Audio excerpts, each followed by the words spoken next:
Okay. I forgot to intro. Hold on, folks. Professional podcast. Here we go.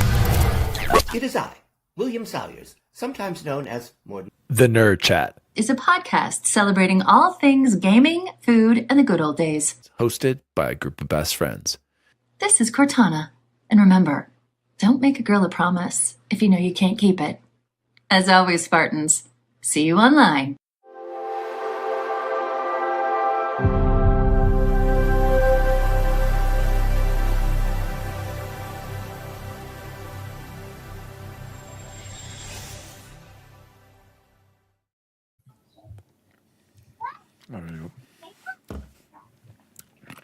Oh, hello. Sorry about that, guys.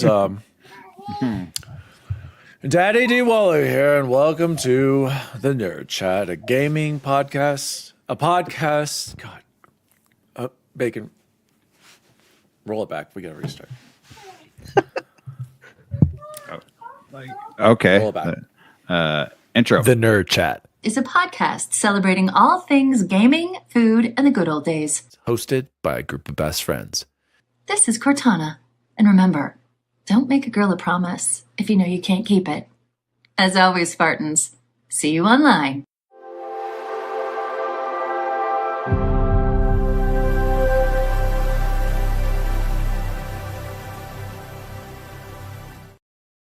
Okay, that's enough. Oh, hello. Daddy D. Waller here, and welcome to the Nerd Chat, a professional podcast celebrating all things gaming, food, Professional. and the good old days. Guys, I'm having a sonic blast right now. I was sharing this with you earlier. This vanilla tastes a little weird, almost a little soapy. I'm not going to lie, but I'm going to keep eating it. So it's with Heath. I don't know what's going on, but I'm going to keep eating it because I'm a fat kid. Joining me, as always, is not Chipotle Bear. He's having, we had that personal stuff going on, so he may or may not be here in a little bit, but we're waiting for him. Thought about inviting some other people. I'm pretty sure Joe's going to crash the show because he wants to keep us honest, as always, even though hashtag release the list. I'm still waiting, Well, we're the ones who need to be, kept honest. Joining me as super producer number 2, go Broncos! The Broncos are in first place in the AFC West. Take that, Chiefs fans! You suck. First place, baby! Woo! Did you guys see that game? We all thought they lost. We all quit watching them. I came back with 8 minutes, saw the whole thing. Bacon, tell me about it. I didn't quit watching. I kind of fell asleep on the couch because I had an early tea time. And my wife woke me up to the interception there at the end, and she's like, "Oh, this is getting exactly. That's she the said, moment. This is getting interesting, sir." And I'm like, what? And then we all witnessed the greatest comeback in NFL history, driven by the greatest fourth quarter quarterback, and who will be immortalized in the Hall of Fame one day. I made a $500 long play bet with my former boss that Bo Nix will be enshrined in the Hall of Fame. Oh, wow. It's like a 20-year bet, folks, because it's Cool. 12 For years, only $500? 12 or 13 years of playing, plus however long it takes for them. Great investment for that $500. I'm guys. like, yeah, I'm taking that. I'm taking that bet. So we are in first place. The Chiefs are looking up at us, and the Chargers are currently winning, so that's not good. To be fair, Chiefs are looking better and better. I hate the Chiefs. God damn. Yeah. Yeah, Insert Bubble chance. Boy in 7. He said R.I.P. Sweet Pea. I don't know what the hell that is. Go ahead. Yeah, you'll feel bad. No. My parents have a lot of animals. They have 2 miniature donkeys and Sweet Pea and Petunia, and they had to put Sweet Pea down tonight. Which, if you're not a big farm boy or girl or whatever, mini ponies. no, Are they horses? Are they not? Are they real? Are they real? Like miniature donkeys? They're They're definitely They're real. still Dan. big, giant. They definitely animals. exist and eat hay and live on this planet. So If you've never thought about, seen, or know anything about what happens to large livestock animals nope, like don't that wanna know when about they that. pass away, it's one of the most gruesome, Ooh. grotesque, Do you like things that can happen. So I I feel bad for him. What? I'm sorry. Well, sorry, Seagulls. I won't say what I was going to say there. Shout out to the chat. What you would say? You don't want to go. I wanted to get this. Where was it? Who wrote the RFK Natural Vanilla? Maybe you're right, Eric. Oh, Sonic God. only has the most quality ingredients. Really, Todd? It seems like the Sonic by me is going downhill. I'm not gonna lie. Who wrote a funny? Are we talking strictly when it comes to their dessert stuff, or overall all of it? Yeah, Chance, give me your opinion on that. I'm not the biggest. Like, what is Sonic? Well, I think when it comes to their dessert, they're frozen drinks with the nerds. Reese's and stuff, like there's no change in quality there, right? A Reese's is a Reese's wherever you get it. The ice cream is different though. I don't know. My inclination is to say, Yeah, I don't. That's their tater tots are S tier, so and the Coney dog is S tier. Eric said I was knocking. Eric said I was going to praise the Broncos, but I had a bad experience at Walmart, so I'm not going to. So I'm going to have to take credit away from the football players. # game review logic. Ooh, got us there, Eric. And Todd Oxtra said the greatest comeback in NFL history is the 2022 game where the Minnesota Vikings came back from a 33-0 deficit to defeat the Indianapolis Colts 39-36 in overtime. Yeah, that took overtime. We did. That was a whole game, Eric. According to math, whole game.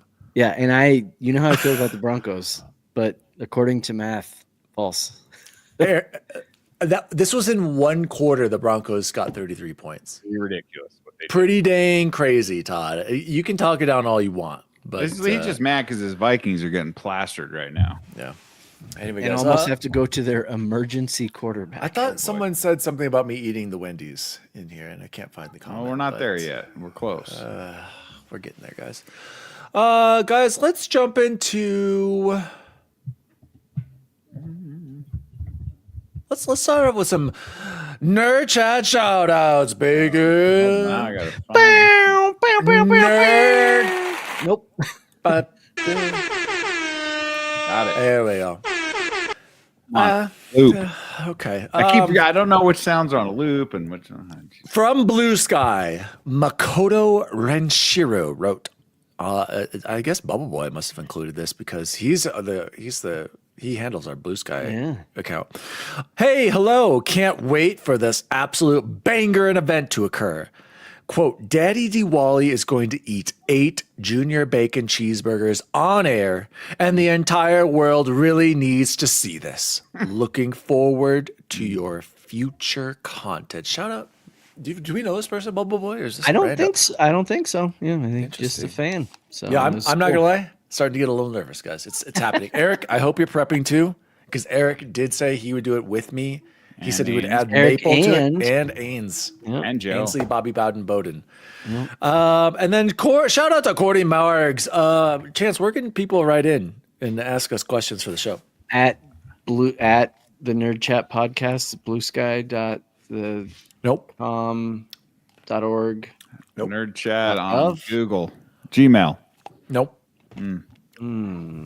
How about in Discord? The comments section of in our Discord, we have a questions for the show, and that's exactly where Cordy Morgs wrote to us this week, guys. Shout out to Cordy Morgs, active participant, Chance's younger brother in the Discord, more active than Bubble Boy. Yeah, no, fair. Fair. Court asks, can we get a top 5 horror games ranked for spooky season? I'll let you guys think about that a little bit because I can tell you right off the bat. Number 1, Court. This is coming in hot, Cordy. This is all natural, as they say. Number 1 scariest game I've ever played spooky season. Visage, Court. Go look at Visage. Nobody here has finished it. We all quit because we're terrified. True. I was supposed to be streaming it this month. I'm too afraid. Okay, Visage number 1. Number 2, I'm going to go to one of my favorite games now. Resident Evil 2. I mean, just an absolute banger slinger. Even with the remake Chance, when Mr. X showed up, I was like, oh, I'm not afraid of him. And I ran through a door and I'm like, can't get me, Mr. X. And then he opens the door and then he's coming chase me. I'm like, holy shit. Scary. Number Everything 3, you thought you knew about life just Yeah, totally messed me up with Mr. X. Okay, everybody. By the way, if you haven't played Resident Evil 2, wow, just play one of the greatest all-time games ever. It's up there for me. Top 10, easy, Bacon. Are you kidding me? Top 10. Number 3 for me. We're staying right there. Resident Evil 7. Resident Evil 7 might actually be scarier actually than Resident Evil 2. The first person, the old people chasing you, totally saved the Resident Evil franchise. I absolutely adore Resident Evil 7. That is my second favorite Resident Evil game of all time. So there are 3 spooky season games that scare me. I'm trying to think, Chance. Maybe So can I jump in? Because I probably should finish my. Oh, how did I forget this, Court? Number 4, Silent Hill PS1. You know what? That might be higher. When I was in 7th grade, Court, terrified me. To this day, I still don't know if I can play it. Okay, I'm not looking forward to playing the remake since they're working on that now. So got to have Silent Hill in there. And then out of respect, because I know you guys love it so much, Dead Space 1. Attaboy. See, that's okay. So that's got to be on the list out of respect, even though I don't think it's as scary as these other games I mentioned. No. But out of respect, because obviously zombies aren't realistic, or are they? You know what I mean. But wait, I have to say, I have to say about Dead Space though, I still haven't played the remake. Yeah, that's unfortunate. I know. What I was agreeing with you in saying, even though zombies aren't exactly super realistic or anything, there's something. It's a little less scary when it's, supernatural and in space and monsters. And you've got the tech too. You've still got scary as all hell. But so I need great to add setting to that list. Okay, let's hear yours. Are you ready for your top 5? Well, I don't know if I have 5. I just want to add. Well, then wait. I want to hear 5 in there. Nope. Cordy Morgs wants a top 5. I gave you top 5. Bacon, are you ready? Then I can give you the 5. I'm just saying some of them are already the ones. Let's hear it. Let's hear it. 1 to 5. So, this is I'm gonna go 5 to 1. Okay. Clock Tower, the original Clock Tower on PlayStation. I understand it's probably not scary anymore with the big scissor guy, but at the time, I don't even know what that is. Well, it was so scary. Cordy Morgs was not allowed in our basement whenever we were playing it because it gave him nightmares. And my mom was like, "If you're playing that game," yep, Scissor Man, Todd knows. Court wasn't allowed to come and watch us, which is always just cracks me up. Resident Evil 2 is definitely up there. Dead Space is on there, probably number 3. I'm going to mix it up, though, and I'm not mixing it up just for the sake of mixing it up. I genuinely thought Resident Evil 8 was... really scary? I did. I am shocked, Chance. To me, that was like a fun action game. It was, but there's just something so creepy, so much creepier to me about... Wow, I'm shocked at that one. And, less realistic, but still. And then one that might be a little less known is Condemned. Do you remember Condemned? Oh, that was great. That would be honorable mention. Chance, here's the thing about Condemned. I unlocked every achievement for that game. It was 970 on 970. Only I didn't because one of them glitched. I'm still mad about it to this day. Still mad about it. Yeah, you probably can't. It was one for I probably could, but you had to get all the guns, and they're all in my inventory. And I'm like, what do I got to do? 360 exclusive. Yeah. And that game was just what a cool idea. What a great game. Just scary. Absolute banger. I'm sad that I didn't mention Alan Wake. But great game. Just many good ones. I got some honorable mentions. Save that so one. Many good ones. Bacon, are you going to give us any, or should we just jump into our honorable mentions? Because Bacon, you guys, he doesn't like the scary games. I'm going to have to go with Dead Space 1 as 1. Dead Space 2 is 2. Dead Space 3, 4,986. Okay. I was the worst game ever made. Better not just. Thank you. And then I'm gonna have to go with Alan Wake at 4 or Great 3. Game. One of my favorites. And then what I played of Resident Evil 2, I guess, because I don't play scary games. I don't watch scary movies. I don't like gratuitous violence just to have gratuitous violence. Saw crap like that. I don't do.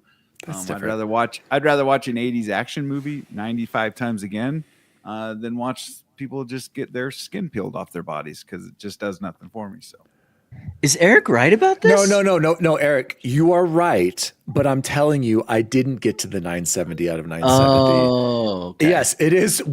Who knows why? Yeah, it's 970. It didn't have 1,000 gamer score. He is correct, but I have like 950 out of 970 because of that stupid glitch. I'm so pissed. Shout out to Hemo Core Kid. Saw a series of my favorite. Oh my god, you're crazy. Is that?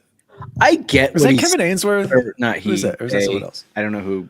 Sorry. I don't know this person. Or do we? We don't know who that is. Is that Muffin Man? I get what they're saying though, because like I really appreciate those movies too, just like the Final Destination movies. It's Kevin. Oh, yeah, that's what I thought. I did too. I was like, it looks so familiar. No, I appreciate. Wait a second. I gotta stop. I gotta interrupt right now. Just right on brand for Luke, guys. I need brand synergy with all your names. You need to be like us and synergize your names. Daddy Diwali across all social media. If it doesn't work, find a new name that will. Go ahead. Speaking of which, is Nissa Dark Saturn? Yeah. See, and I just learned that like this is what I'm talking about. Maybe. Sorry, Nissa, because I probably ignored something you had said on Blue Sky. I'm very sorry about that. You should never be ignored. What was I saying? Oh, I get it. Just like the Final Destination movies, I love how creative they are, and like I kind of and even some of the Saws too. That's what I'm saying. That and Saws. I'm like, oh, what are they going to do this time? What are they going to do this time? Yeah. And they've gone way downhill, right? But the first one of each of those was really cool. Yeah. I get it, and guys, I'm not into gratuitous violence either. Me neither. You know that, but I like. Oh, it's just that feeling, you know. It makes you live a little, you know. I mean, like The Ring was the scariest movie. Oh, that still freaks me. Paranormal Activity too. The first Paranormal Activity. Those I still feel it right here on the back of my neck. And I'm not even gonna lie. Like the Blair Witch movie had me for weeks and weeks and weeks and stuff. I mean, I have no problem watching like Nightmare on Elm Street and the slasher flicks from back in the 80s are big. Those are just comedy now, right? Then just like what I'm saying, they put you in a contraption and peel your face off, and it's while your family rushes around to every King Soopers to get something for a riddle. I mean, it's just I don't do that anymore. But your Nightmare on Elm Street or your Friday the 13th. I'll watch those. Your Halloweens, but. Little Drummer Boy said the dollhouse with the baby was terrible. Yep. Dan, you didn't poop your pants a little bit during match. I poop my pants all the time, Captain Logan. Don't worry about that. Does.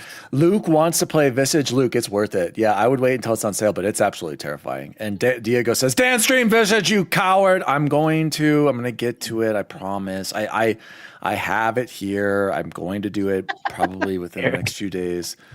I don't know why it's showing that. I did buy Condemned on Steam though for like $3, but yeah, a great game. And Saw's favorite movie. Scream is an amazing series. I don't know, maybe the first one. I know what you did last they summer. were all pretty good. I say that I haven't seen the last one. Yeah. You know what freaked me out recently was The Witch. That freaked me out. Oh God, yes. That, with the goat. And it's spelled two V's, right, or something. Oh, yeah, that freaked me out. I need to see Weapons, apparently. I need to see Sinners, apparently. I still need to get to that. God, Sinners isn't scary. I know, but I still want to see it. Yeah, I still want to see it, though. And vampires aren't really. I wish. I don't know. It is good. Eric said Blair Witch isn't real. I know, right, Eric? The Witch bored you? I don't know. Really, something about that Joe? just freaked me out. Scream is amazing. Weapons comes out on Friday on HBO. Oh, yes. Good to know. Corey Morgs just told me that too. You guys. No, we'll save it. Diego, save that for next week. Put it in our questions because I want to get Jose's on this because he loves spooky season. So hopefully he'll be back. Don't want to exclude him from too much. Guys, I forgot about timestamps. Let's jump into gaming news for the week.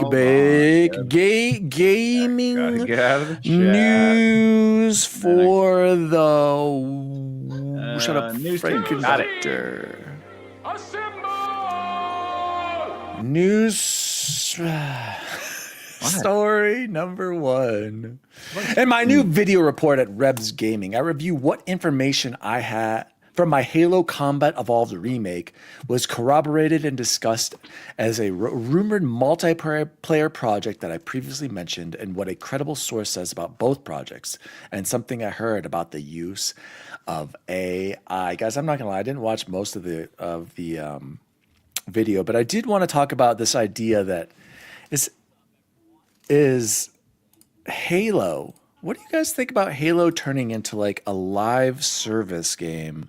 Kind of like a Halo cross Fortnite style. Totally free to play. No. Battle passes, new kind of, but a better, well executed version of that. Think Fortnite, only Halo Fortnite, but not Battle Royale. A Halo, a brand new bacon Halo, built from the ground up, free to play, multiplayer shooter that has multiple game modes that will evolve over time with Forge. You can implement a battle royale. You can implement team deathmatch. You can implement Halo concert series. You can implement Halo Lego series. What are your feelings about, hey, the next Halo Combat Evolved remake, that is going to be just strictly a campaign multiplayer game only, no PvP multiplayer. And then we're going to launch a brand new Halo Fortnite edition live service game. Yeah, I mean, if it separates itself correctly, I'm fine with it. More games, Halo Infinite. More games and more things to do are never the wrong thing. But if it's tacked on as you'd say a Halo Fortnite on the main game of our next release, I'm not okay with that. Halo has history. Halo has roots. Halo has, a storied past that can be completely soiled by making cartoon versions of the Master Chief and putting cat ears on him. I'm not saying cartoon art style.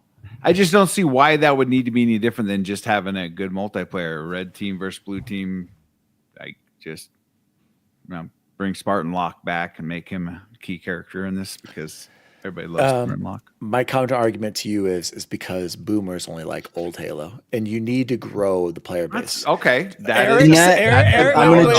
I throw it over to Bubble Boy, Eric said you're describing Halo Infinite. No, Halo Infinite is not a success. It was a pretty good success at launch.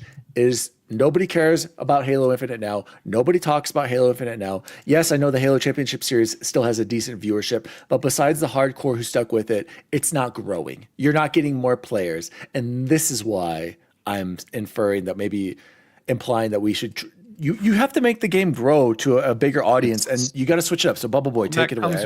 That's exactly what I was going to say. I will not be hyped for it if that's what it is. What I'll be hyped for is if it generates new fans in Zoomers and Gen Alpha, and then that gives that studio, that gives Microsoft more incentive to do the kind of Halo I want, because the kind of Halo I want, I don't think is dead. Like, was it Eric or Todd said they still need to finish that story, right? Yeah, we'll see about that. Eric did. And so I want to be upset at it, but I can't be, because that's the reality of where we're at right now. All the decision makers and all the people writing the checks, they see live service. It has to be live service. We need this to be a cash cow that keeps on giving. We can't just have a one-off game. Great, do that, and please create new fans. That's all I can ask for at this point, and I think dogging it isn't going to do me any good. All that being said, I'm sad if it's not going to be, a continuation of Master Chief like I want. Yeah, I agree. What do you think about this point that Todd said? A Halo PvE Helldivers would be amazing, but Helldivers exists. Like, why do we want Halo to copy that idea just because we want?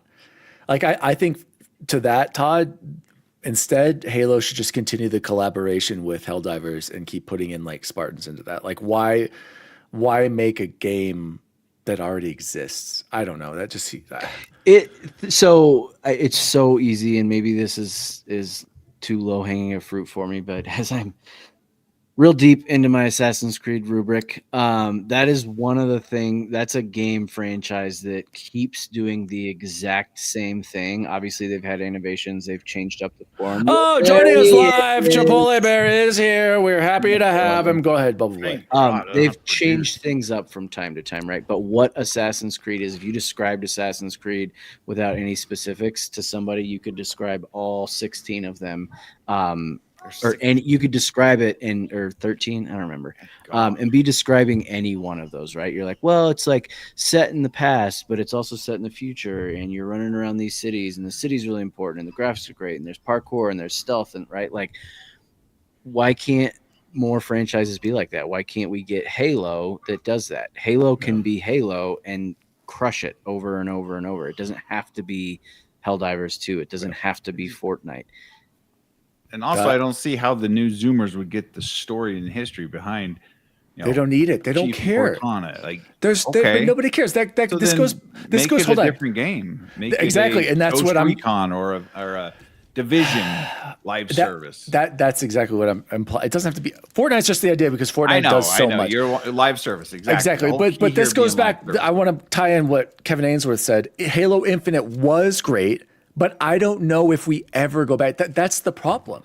Like, nobody is going back to Halo Infinite. We all agree that even when I play it occasionally with Ains and Pomps and Eric, like, yes, the gameplay is still solid. It's an amazing multiplayer arena shooter, but it's not growing. And that's the problem, Bacon. And I don't think people care about the Chiefs' history and the legacy of Halo coming out back in 2020. Oh my God, 25 years ago. And I think that's the point of this new remake that's coming out that will give people the opportunity to learn about the Chief and Cortana and reboot the series. But that's not where multiplayer is going to grow. I personally like the idea of Halo doing whatever it can to grow an audience, because right now it's not good. And we only talk about it and, say how much we love it because we are boomers. And I don't know. I'm genuinely concerned. Exactly. We have the history and the context with it. So Eric said it's not growing because they are not developing for it. No, I disagree. Eric, it has nothing to do with content. It's not growing because people just don't want to play the gameplay loop. Like, there's something there that's not to make your maps for you. There's a problem. I think there's more of a core issue there. Jose, quick thoughts on Halo turning more into a live service game, kind of like a Fortnite service? I mean, I'm not inherently against it. Sorry, I'm late again. I know I'm jumping in this late, but I would say, I guess here's the thing. If they had to do that to stay alive, yeah, exactly, I'm absolutely in favor of that. Even if it's not the Halo that I want, or the format that I want, and Jose, I absolutely don't want it to die. The key point would be like, we would still get these single player games, but they'd be smaller and shorter, like the Combat Evolved remake. But there would be no multiplayer in that. Like, those would be strictly campaigns only and co-op. So I mean, I'm not opposed to that. I mean, I was kind of hoping that's what would have happened after Infinite, right? Like, and I didn't. What I meant that's what was supposed to happen. Yeah, it was, and I don't need a whole nother sequel. I mean, I guess that's fine if they had done that. But if they were going to say every 6 months we're going to release a, I don't know, 3 to 4 hour DLC that continued the story, I would have been fine with that. I liked the story at Infinite. But again, that clearly is not what happened, and they're shifting gears. And I think it looks beautiful, whatever they're planning. I'm assuming you guys talked about this. A lot of people were invited to Halo Studios this last week, which gives me hope that some cool stuff is coming. Shout out to Jam Pack Sam. I know he got to go. Yeah, I saw Jam Pack Sam. He's the best of us. God dang it. Which is sweet. But I guess I don't want Halo to die. Like, Halo, I mean, clearly behind me over here, right? Like, Halo's a big part of my childhood. And I get it that, like, it sucks a little bit that the Zoomers are not going to know the back history, and I'm going to feel like that old man yelling at the cloud, like, my Cortana would have never done this. You know what I'm saying? But again, things have to change and evolve, and if it's what keeps it alive, that's totally fine. Shout out to Ains. Good to see you. Shout out to Ainsley, Bobby Bowden. He's probably playing Battlefield 6 right now. Guys, he's like a level 64. It's insane. Freaking insane. There's nothing to unlock at that level, bro. Eric, there's nothing. Bragging rights. Eric said, LOL, again, your Halo Infinite is a separate paid campaign and free to play. You're describing Infinite.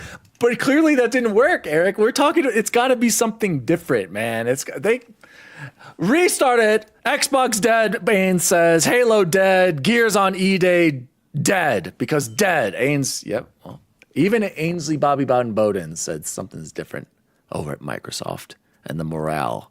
And we saw that today with the 30% profit thing. But we're not going to talk about that. Go to listen to Ains. Go listen to Luke talk about that. And I'm sure Save State, right? That's Kevin's show. That they'll talk about that. I listen every week.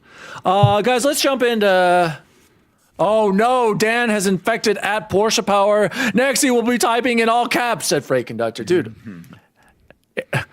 FRA Conductor, you're not far off. Ains loves that new Wolverine PS5 controller. He's using that. He's using the best DualSense symmetrical stick configuration over his Xbox controller now, Freight. You heard it here first. Look at this. I watched his review of that controller today, and he prefers the 8K PC one over that dog crap.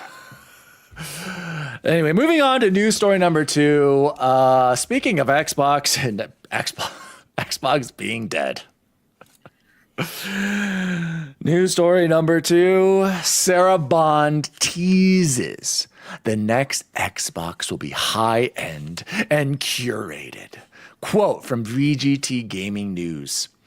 The next gen console will be a very premium and high-end curated experience. You're starting to see some of the thinking we have in this handheld, but I don't want to give it all away now. I don't know if you guys watched that clip.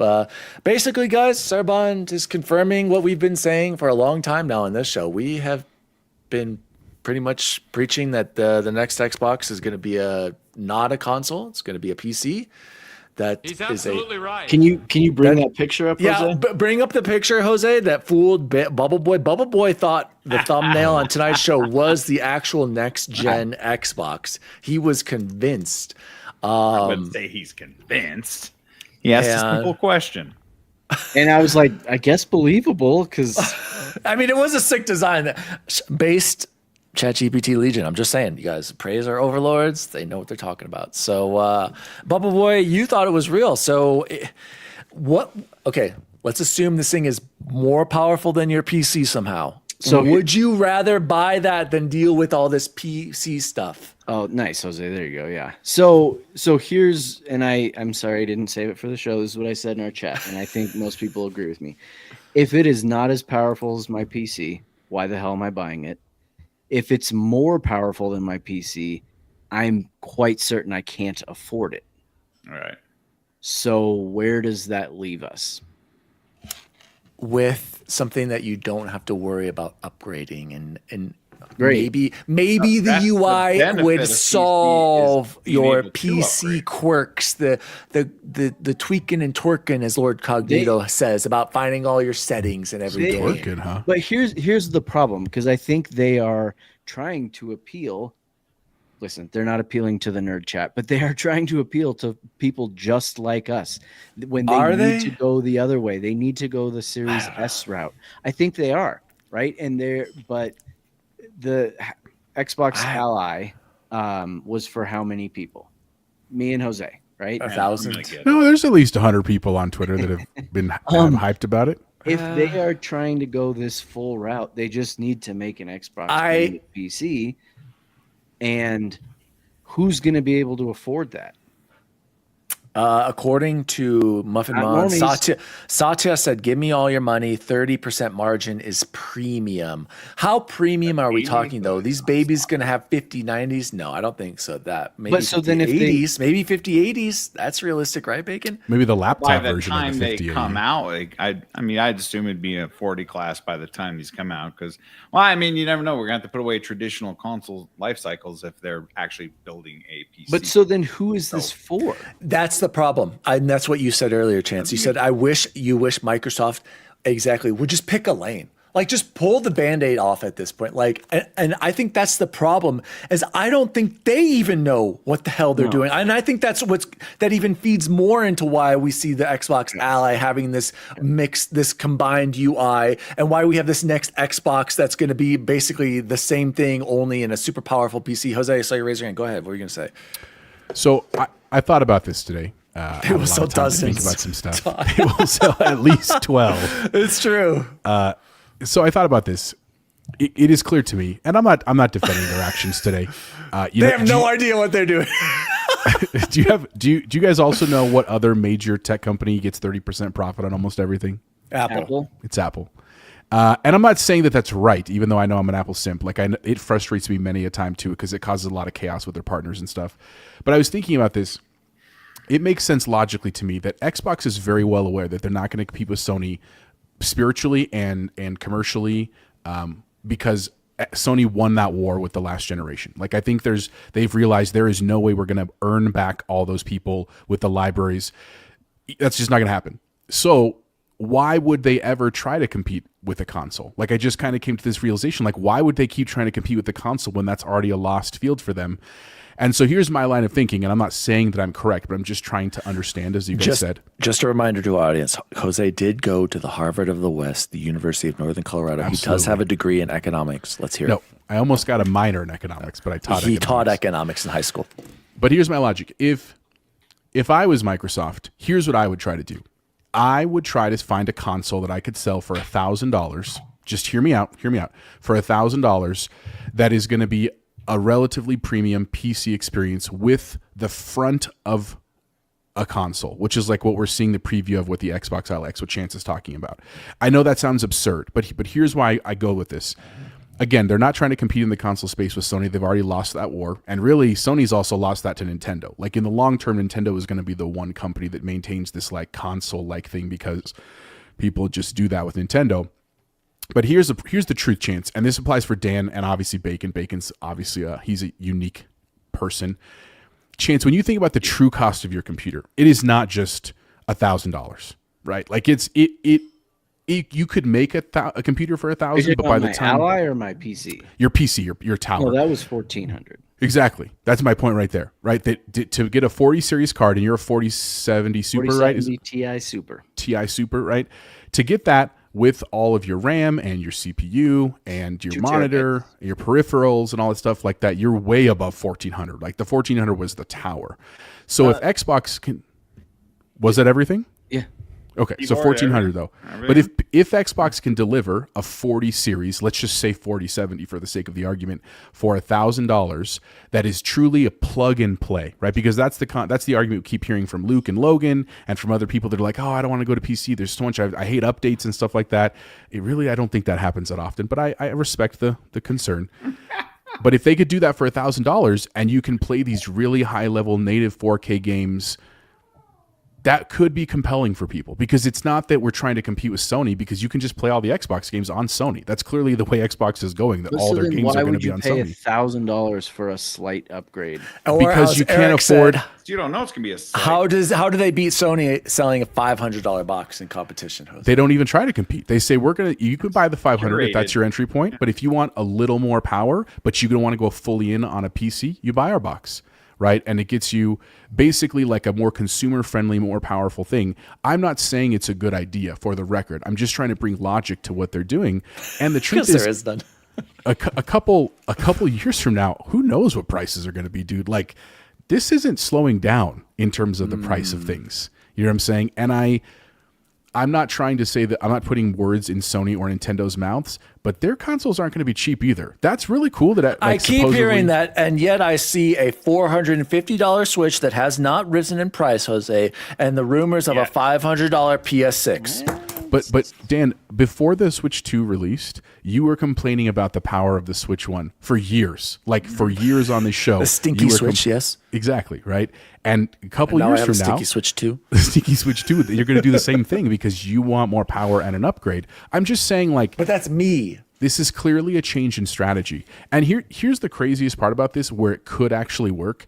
To me, it is absurd that someone would go to like Cherry Creek Mall and pay $2,000 for a purse. Like, that's just absurd to me. And I'm not judging people. Like, you do you, man. You live your life. You make your money. You spend your money. You be happy. That's what I do every day. Look at all the shit behind me, right? But in that's what luxury goods are, right? People pay premium price for the name. And while it sounds crazy, like, what if that's the play? They're like, we don't want to be Sony. We want to be Louis Vuitton. We want to be Gucci of the gaming world. And that sounds crazy. I know it's crazy. They're not though. Of the gaming world, of the Jose, PC you're a joker. World, they're the 7-Eleven now. If they're selling this, if they let's say it's $1,000 price tag. Oh, man, that was the funniest thing I've heard Jose say. I'm just saying. About Louis Vuitton have been doing. Do you guys hear this guy? Oh my god. Jose, I love you. That was I see what you're saying. I just think it's hilarious. I think it's completely insane by Microsoft. Okay, that's fine. Closing thoughts, Jose. Sorry, I could have. No, that's sorry. My point is that to me, it is clear. And I know Dan jokes about the Xbox dead thing, dead gains and everybody. Xbox is making a shit ton of money, whether you like it or not. They're not making it on consoles. They're making it on their games and their software, but they're not going anywhere, right? And I think they've clearly learned the lesson of like, why are we going to try to keep competing with Sony? We cannot win that war. Like it's like doing the same thing and expecting a different outcome. The definition of insanity. You got to do something different. Yeah. This is clearly that. It just feels chaotic because it clearly wasn't their plan 6 months ago. Who knows what's going to be 6 months from now? But like they're clearly saying, if what Sarah Bond is saying about a premium experience is true, they're totally looking a different direction, right? And I'm sure, I don't know if Chance had a chance to talk about this before I got on thing, but I love my Xbox Ally X. I understand it was heinously expensive. We'll talk more about that when we get to playing, but I am loving every aspect of it. We'll talk more about that later. So and you know, Jose, I'm just giving you a hard time laughing. I know, it's fine. But Eric's, as I'm agreeing with Jose, if people don't want to buy an Xbox PC, Microsoft will be happy to sell them games on PS6. 100%, Eric. But then why spend their time and effort in this hardware PC space? Because they still need people money to buy games on their No, they don't, because people aren't buying the 30% cuts on Xbox, which Xbox Live will go away with this new iteration, I'm sure of it. They still need people to buy their V-Bucks. They still need people to buy their multiplayer expansions and take, all the cuts. Bacon, how much does NVIDIA get? What's their cut, you think, on graphics cards, on high-end ones? I mean, I would assume after, they sell the die, the actual chip itself, and the board to the I didn't know that. The AI or the like aftermarket, Asus or and then they Gigabit. build the cooler, they build the shroud, they put the fans on, and they do the So they're actually selling parts of the hardware. Yes, they too. sell. Okay. They just sell the GPU, the silicon, sometimes with the board and the circuitry on, if I understand it all fully correctly, and then your EVGAs or your MSIs then build the thing around it. For the longest time, they only sold, the actual NVIDIA GPU, the Founders Edition, as they still call them. And I've had some really great Founders Editions, but I would assume they make $200 off each GPU, something in that number. But they produce at such a scale worldwide. No. You think they only make $200 on the 5090? I don't know. We don't know. Somebody get in the chat. Todd looked that up. Speaking of Todd says, I'm guessing if Xbox no longer has to develop hardware and can save the huge costs of R&D, marketing, etc., then the 30% cut to PlayStation and Steam is probably a good idea. And Eric said if the $1,000 Xbox PC has better performance than the $1,000 build your own PC, people wanting to buy a $1,000 PC will buy. We're assuming, but here's the thing. We're assuming that these people just want a dedicated gaming device. What if people want a PC to do all kinds of other things? Then they'll buy a PC. Right. But my argument is not that. My argument is that people want a powerful device that's as easy as to use as a PlayStation console, or Xbox. And this is that medium way to do that. And which is a great idea, but do we think Microsoft of all companies can do that? Because they have shown us over and over again when it comes to Surface hardware is fantastic. They're not Apple. That's the problem. That's fine. Is your new Ally as easy to use as the Switch? No. Yes. No, it's not. No, it's not. Jose, no, it's not. I had an Xbox Ally or ROG Ally X, and I have a Switch too. They are not even leagues. No. I'm saying the new one. So Dan, Dan hasn't played with the new UI yet. Jose is claiming yes. I have, and it is not. It is still buggy AF. And mine hasn't been buggy. Into issues, and I have had to get into desktop mode, and that doesn't bother me. It is a phenomenal machine for me, but the UI is not as easy as turning on an Xbox. It absolutely is not. I agree. They got to do a lot of work, and that's where I think Jose is saying, though, if they can, though, I believe in Jose's theory and Microsoft's vision. But that's the big if. I have not seen that. We can't even get Emerald achievements. You're telling me we can't get that, and we're going to somehow get this base gaming UI?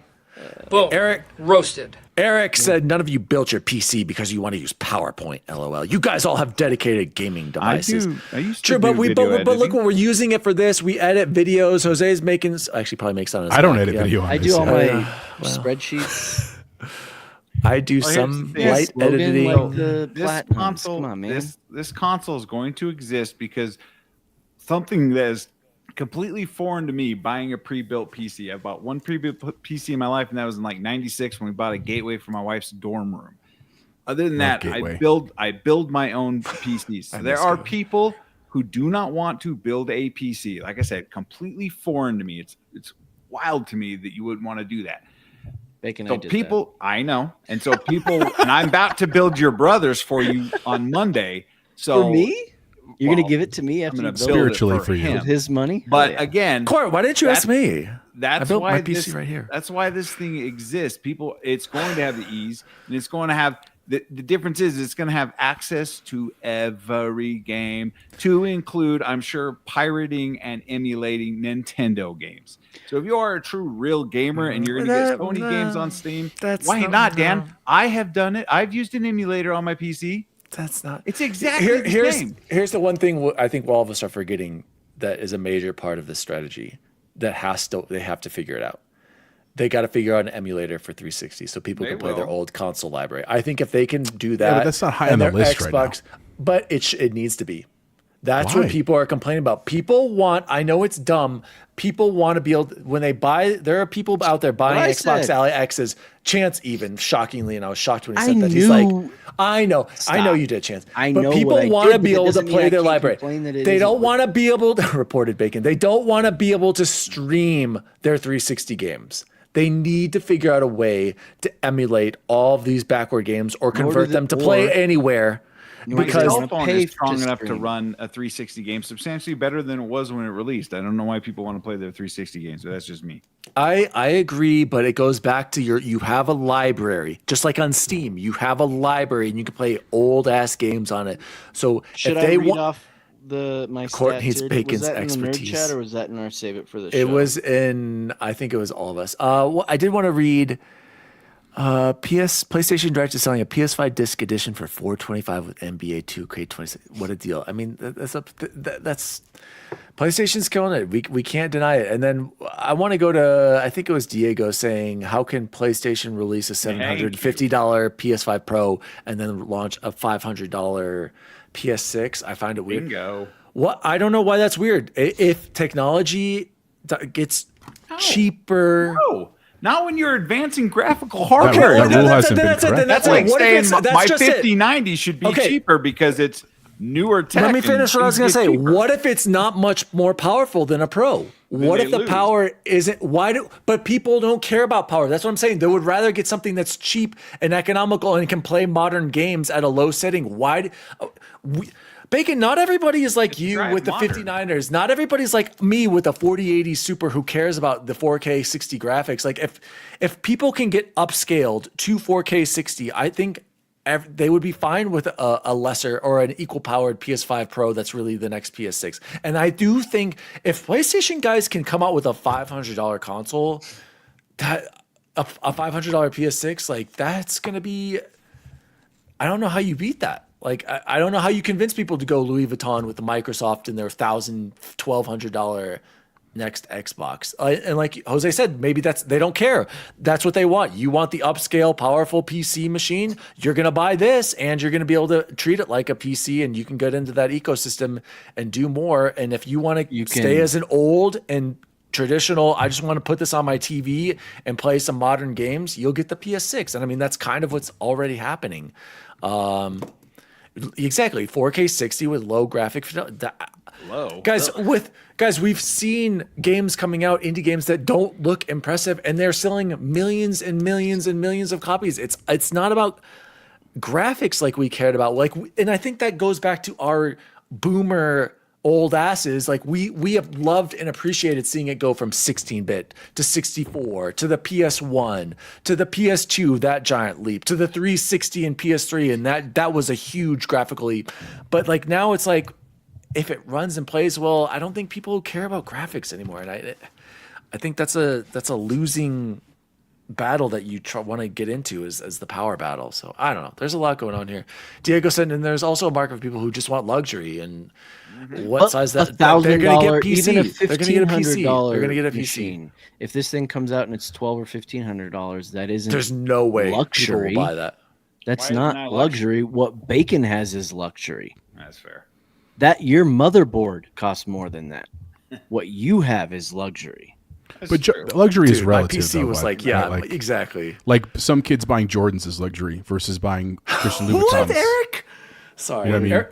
Yeah, I agree, Jose. And like my PC was like 2,400, 2,500. Actually, and That's what luxury. Sarah dude. Bond said in this interview actually excited me. The word she used actually excited me. What did she say? Use the curated luxury. Bacon, here's my number.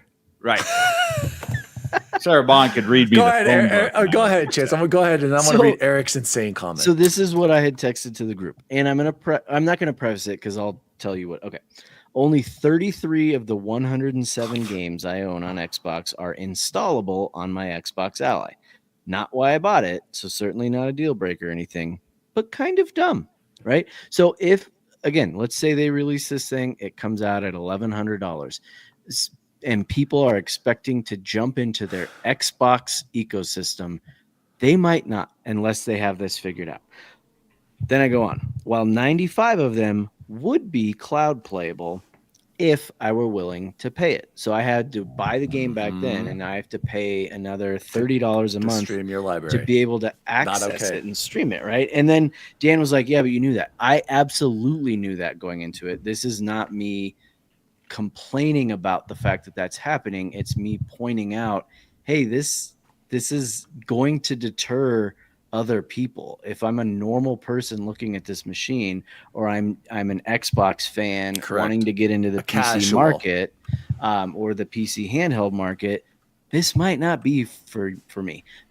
It is absolutely for Bubble Boy. I am very excited that it's for me. I'm very excited that it's for Chipotle Bear. It's not for a ton of other people. Yeah. Right? But it's also Nissa says, but Chance, a PS5 can't play every PlayStation. You're right, Nissa, but we're seeing more and more. Besides PlayStation 3 games, we are seeing more and more PS1 backwards compatibility. Maybe not so much PS2, but and I know that's one of the things that I haven't loved about PlayStation over the years. Yeah. But Chance, what if the next PlayStation 6 isn't handheld and can play all of your library dating back to really PS4. exciting because I have a lot of and stuff PS2, that I can go. PS1. I think what if they figure out false. PS3? I think neither of you are going to go back and play your games, and it's not because I would go back and play. GoldenEye is a prime example. You might play 10. You might go back and play 10. And I'm not hating on old games, Final Fantasy 10. We can play that right now. That you can put that in your top 10. I just think that you're looking at this the wrong way. The companies are not focused on us. That's very true. They're focused on the kids, the modern kids. True. They're not going to go back and play PlayStation 1 games. I'm sorry. They're going just out and buying premium machines then, and that makes my point. You think that, except my entire point of this is that they should go more Series S. They should try to come out with something that's like $300, be the absolute bottom of the market on this, have it still be good because it's backed by Microsoft, and get that crowd. Get the parent who's walking into Walmart that's like, man, I don't know what to do, but I know that this one's the cheapest over here. I think they gave up. I don't think that's what they're doing, up on dude. that. They're done with that. We're seeing them pull the and that's consoles. what I'm arguing. Like that, I think that's dumb. If you ask your kids on average chance, do you want a console or a PC at school? What are they going to say? 9 times out of 10. At my school, it's a PC. Switch. Really? My kids would Switch. say PC. Really? If they had the choice. You know what I'm saying? Now, do they buy the Switch? Yep, because it's cheaper for now. But that's a short-term device, right? You got to play the long game with kids. And here's to the point of like, Dan, you're right that Xbox has to solve this hardware problem, and Chance, you're right that they have to solve the game problem. But again, they're doing that actively with games that are coming out. We're frustrated because we bought games 10 years ago that we'd love to go back and play, but every new game is already on this Play Anywhere thing. That's their big campaign. So when we talk about if we talk about the Xbox Ally X as an iteration 1 of this, right, of a Gen 1 first try, Chance and I know what we got ourselves into, spending the money. There's going to be bugs, there's going to be problems, but it's a Gen 1. By the time we get to this, I think that's what the goal is to get to this, where if you're willing to pay the money, I agree. It's there, and it's cheaper than the full PC. Yes, it's more expensive than PlayStation, because if you want to buy a PlayStation, go buy the PlayStation, because guess what? We're going to make money on every game you buy from Xbox there. Like, the strategy makes sense to me from that. I just am sad because it feels like people won't own the Xbox console that I want. And here's the other part. I don't think the next one will be made by Xbox. I think it's going to be an Xbox branded console. I think it's going to be made by ROG. Like, why would you, right? Like, you sell them the dies, you sell them the stuff, you help them with the card and then you just make the money. That's a brilliant way to save money. But why would they even make? Yeah, they wouldn't even make that much money. They're saving money. I don't know. It's all very interesting. And I mean, how about this, guys? When do we think we're going to actually learn about the next Xbox? Next year? Next E3 or Keighley Fest? I'd say. You don't think so? Keighley. I think next year Keighley. I think if they're smart, they don't do summer. They go. Why like not? Game Awards Because next I year. feel like you've seen them pull from Costco. You see all this negative press. You're gonna have amazing games next year. Why not tease? Maybe not Keighley Fest. Maybe the next Game Awards in December 2026. That's more realistic. I mean, I guess I don't know. I mean, does it matter? I guess. I guess it does. Because you're saying the thing about Costco, and that was huge news. Guys, who's talking about Costco right now? Us. No one. Nobody. Right? Everybody's pissed about the 30%. And next week, guess what? No one's going to talk about the 30%. Like I don't know if they need to push. We keep complaining that they get on their soapbox and like, we're doing all this stuff. And then they change their mind. And we're like, what the hell? You said you were doing this and you're changing your mind. If I were them, I'd keep quiet about stuff until you know for sure when it's coming out. You know what I mean? Like that's the hard part. It's always been Xbox's problem. They talk about games 5 years before they're out, and then we have another, cancellation. So yeah, sit on it. Who's user in 51P9B? That's B. For that. It's who? Why are we getting these weird names? B is just here for the banana bread. Oh, that is B. Yeah, and I was gonna say, B, aren't most kids interested in new phones? Yeah, absolutely. Yes. If they want the latest iPhone and they want AirPods. We've said that 1,000 times, and now all of a sudden we're changing our minds. Like that, kids don't want a console or a PC. They want a nice phone. This. I agree. I don't know, guys. It's all really interesting, but I'm glad Sarah Bond basically is saying, Am I a what whale? you're seeing. Hi, what you're seeing in the Xbox Ally X is going to be what the next console is going to be like. She said it, but she didn't. She didn't say it, but she basically said it, right? Yeah, Jose, you're muted. Jose. Still muted. Jose's muted. Bacon, unmute him. Frank just says didn't mute license him. the OS. Microsoft is making it. It was what Eric said. They might allow other people to make one as well, but a bare minimum Xbox will be a Founders Edition. Yeah, maybe they do launch, and then afterwards, just like graphics cards, Bacon, they have follow-up Xboxes that are by Asus, Acer, whatever the PC manufacturers are, HP. Diego says something Keighley because more eyes will be on the show, a dedicated Xbox show. Captain Logan said, I talked to a Microsoft store manager and they said the next hardware is still coming. Logan, breaking news. Great research there, Wow. buddy. Great journalism. Destined for the win. Diego said, I called Phil Spencer this morning and he said, how did you get this number? And then hung up. At least you tried, Diego. Franken Dutcher said, Xbox Edition is the new Pixel. Correct. And it'll run, instead of clean Android, it'll run clean. I'll believe it when I see it, clean Microsoft Gaming OS. Go ahead, Chance. Well, and Todd just said it, right? Sean, Jedi Sean, his 10-year-old is all about his 4080 PC. Really? Yeah, I bet your ass he is. Absolutely. The kids that Jose and I are talking about, at least mine, I'm positive, their parents do not have 4080 and 4090s and 5090s and 5070 Ti's. Because their dads need to hand them down their stuff. But they're also just as happy to have a PC with the 3060 in it.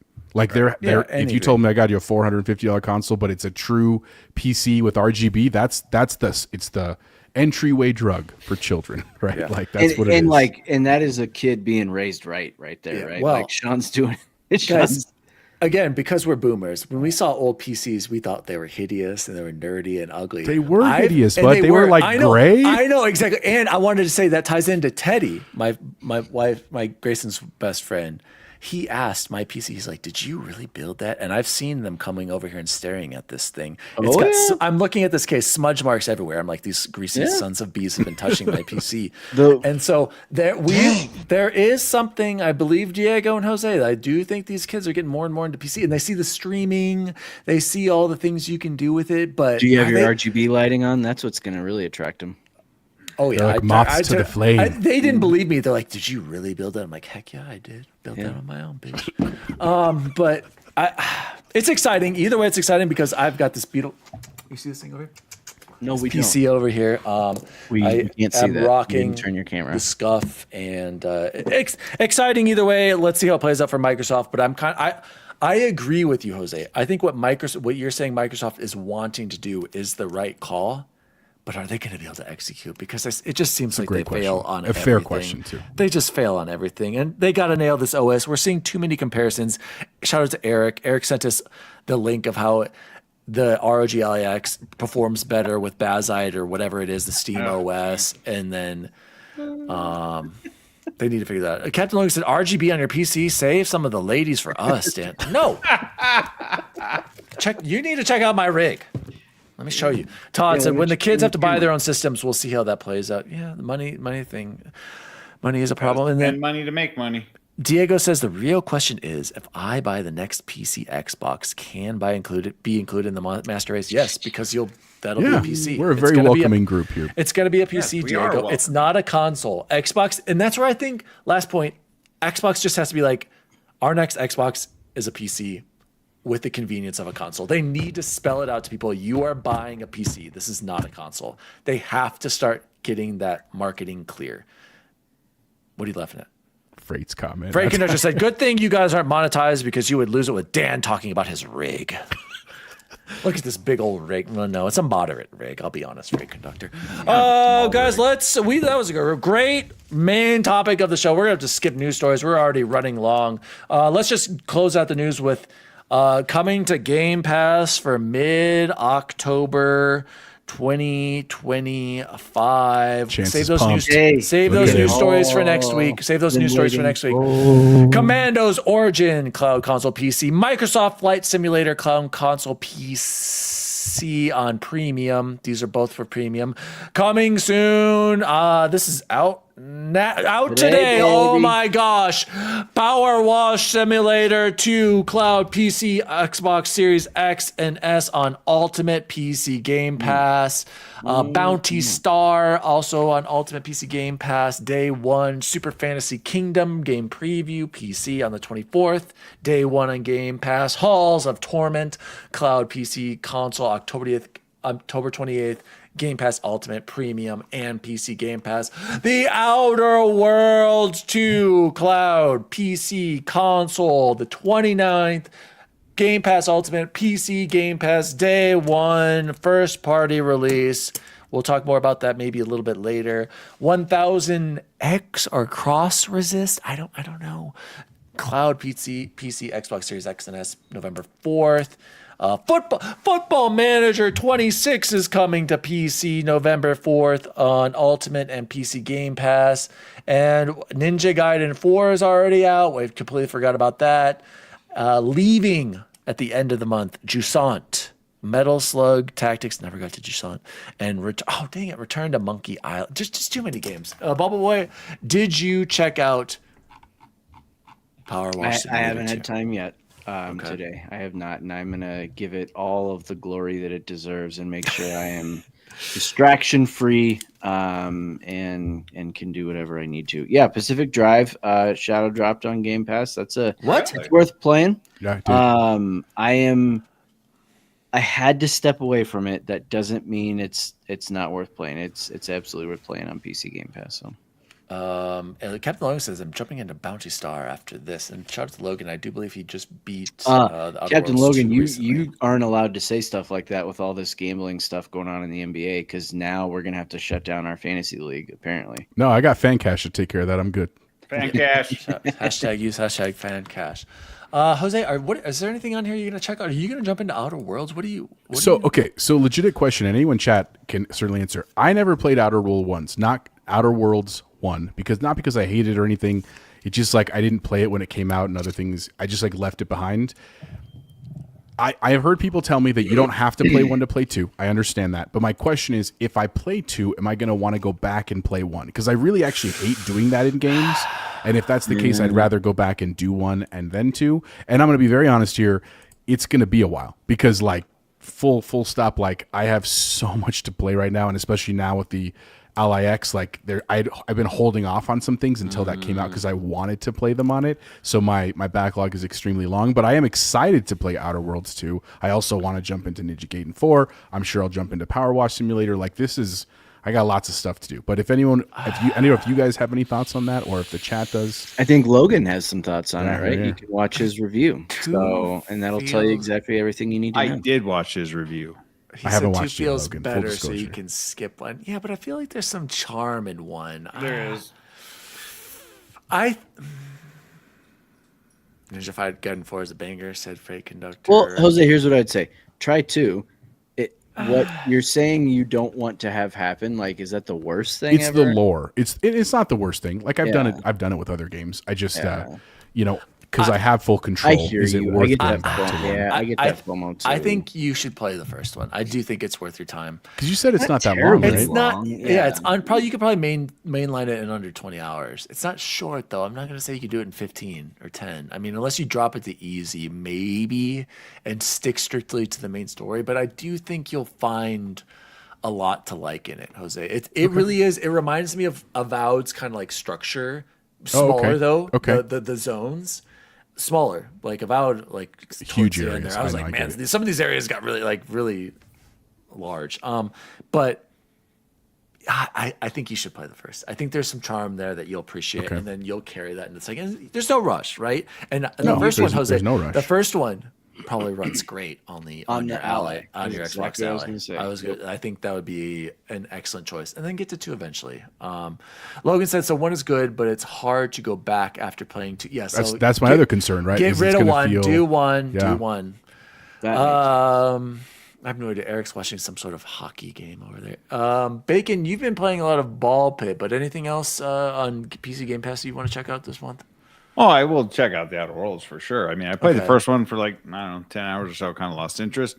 But yeah, I'm definitely going to play that and Ball Pit, because Ball Pit is Ball Pit. Dude, Kevin... Wouldn't surprise you. I've been playing Ball Pit this entire show right now. Oh my God. Kyle over at Trophy Room, he's got the platinum trophy for it already. I was listening to Kyle wax poetically about this yesterday while I was playing it and having all the same thoughts. And then I finally agreed with Hogue on something, because Hogue waxes poetic about it. Hogue said this was better than Keeper. It probably is. Show. He said Keeper was trash, and I was shocked about that. And even Ains was like, whoa. Like, I thought that was an interesting take too. Yeah, we'll talk about that when we get to more. I haven't played either, so I can't really comment. Bubble Boy, you're good though. Just Power Wash. Oh wait, I want to ask you: are you gonna check out Outer Worlds 2, or is that backlog for you? It's backlog, but I'm excited for it. Okay. Absolutely. Eric said if you play the first one, don't play the Spacers edition. Play the original. And Nissa loves Keeper is awesome. Keeper is awesome. Yeah, I will get to it. Nissa actually is probably going to be my next game. That does sound like a Nissa game for sure, actually. Yeah, it does. Let's jump into what have we been playing and or watching. I'm excited because we've been gaming, you guys. I think there's a lot we need to talk about gaming wise. I will go quickly because... Guys, I've been playing too much Battlefield. I rage quit on Bacon because he and Deja were sniping one night, and I was like, I got to get out of here. They were just staying back sniping, so I rage quit one night. But then I was playing with Ains last night with Pomps, Ains, and Mo, and we were having a good time. It was a really good time, so I'm glad I jumped in with them. But I got to say, you guys, as much as I've been dogging Banishers... Oh my God! Now you're going to say you like it at the end after all. I think I've played it for like 55 hours now. I only need to do one more playthrough to get one more ending. I think I'm going to get every achievement on it. Like, there you go. I have found the fun, and Banishers goes. Shout out to Matt Valdez, another one he gifted where I was like, I'm not going to play this game, and then I end up getting every achievement for it, just like Ghost Recon, just like Elden Ring. Here's another one. I'm not going to do it for Final Fantasy 16. I got to hold strong on that one. But Banishers, guys, there's something about it. The more I played it, I've found the fun, but at the same time, I don't understand why this game gets praised for its gameplay or how it's accepted more, where South of Midnight got dogged on. because this game is literally the same chance. I fight the same ghosts in the same areas, little combat areas. I mean, honestly, it's like identical. Like I'm saying, like it's almost identical. Like you fight the same things over. But I think that is what got so much backlash about it. It was like the combat is as forgettable as can be. I would say that's kind of similar here and what's funny, Chance, is I can't remember in South of Midnight you switched between. No, you had certain powers, right? So. Yeah. In Banishers, you switch between two characters, and I find myself just using one character over the other, and I don't use Red as the guy. I never parry. I don't do any of that, and I find myself using Antea more because she's the ghost and her powers are actually cooler. Which reminds me even more, not because they're both black women with supernatural powers, but like that she has a cooler power set, and I just find myself using her way more. But yeah. It's weird, Chance. The more I play it, it's got your Assassin's Creed. Like I would describe it, and I'm going to put this in my review. It's Assassin's Creed 3 setting and gameplay mixed with God of War presentation, because there's definitely some shimmering and cutscenes and voice acting. And then what was the last part? With kind of like a little bit of South of Midnight / Evil West gameplay, where there's a little bit of shooting in there too, and it's a checkmark game, and I'm just going everything. A big negative, though, and I can't stress this enough, and this really sucks, is I spend a lot of time just running around from place to place, and it's empty. Like once you beat some enemies, they don't come back, or for the most part. And so I'm just running through this giant map, and the fast travel sucks, Chance, because it's one of the fast travels where you have to get to the point in order to fast travel to another point. You can't just pause the map, say fast travel here. And I think, honestly, if they added that, it would improve the game so much for all of this collecting. Like, just be like, pull up the map, let me get to this point, and let's move on. So, again, Banishers, Ghost of Eden, I think it's going to be like my second most played game on Steam, which is crazy. Behind like Elden Ring, because I don't have many games over the 50-hour mark. I've found the fun in it. I've actually kind of grown attached to the relationship between Antea and Red, and I think it's better than Indiana Jones, like M. Ken 10 and even Todd was saying how amazing it was. No, I don't think it's that good, but I do think the setting is unique and like eldritch and spooky enough to where I want to keep going. I want to keep seeing what's going on, and I'm right at the end. I'm right at the last part of the game. I know I am, and I'm like, yeah, let's do this. Like I've got it saved, and I'm going to play it on the OLED here in a second. So, shout out to Banishers. I have, as Luke likes to say, I have found the fun in Banishers, Ghost of New Eden. I think if you have any interest in a spooky game that I've described, if you like South of Midnight, if you like Assassin's Creed, kind of Ubisoft, explore the world, do check marks, do a little bit of exploration. Evil West meets South of Midnight combat. I do think this is worth the time, but I also think South of Midnight is better. And I also think South of Midnight is absolutely criminally underrated and got bashed for what, like this game, I don't know. I go play South of Midnight. Bubble Boy, go ahead. So I am not going to talk a ton about Assassin's Creed Shadows. I am going to talk about my experience with my Xbox Ally X. And again, wait, Chance. I got to interrupt right now. Captain Logan, Dan completely missing the main mechanic of the story. What's the main mechanic? Oh, the banishing versus getting rid of the ghost or saving him? I don't care about that. Go ahead, Chance. Sorry. I need to start with, I am thoroughly happy with my purchase. It was absolutely worth every penny I spent on it. And I am excited. There are a lot of quirks that have been taking some getting used to. One of which was that I had to update every possible thing in this machine before I could actually use it. I've been texting Jose like, dude, is yours doing this? No, because his isn't, because I have to update. I have to update this, update that. Now that it is starting to function appropriately, it is phenomenal. I'm playing Hades 2 on it, and the difference is so immediate and so obvious from playing Hades 2 on the OG Ally to playing it on here. It's stuck at 120 frames per second. It does not move from that. There's absolutely no performance issues whatsoever when I am in a game, which is fantastic.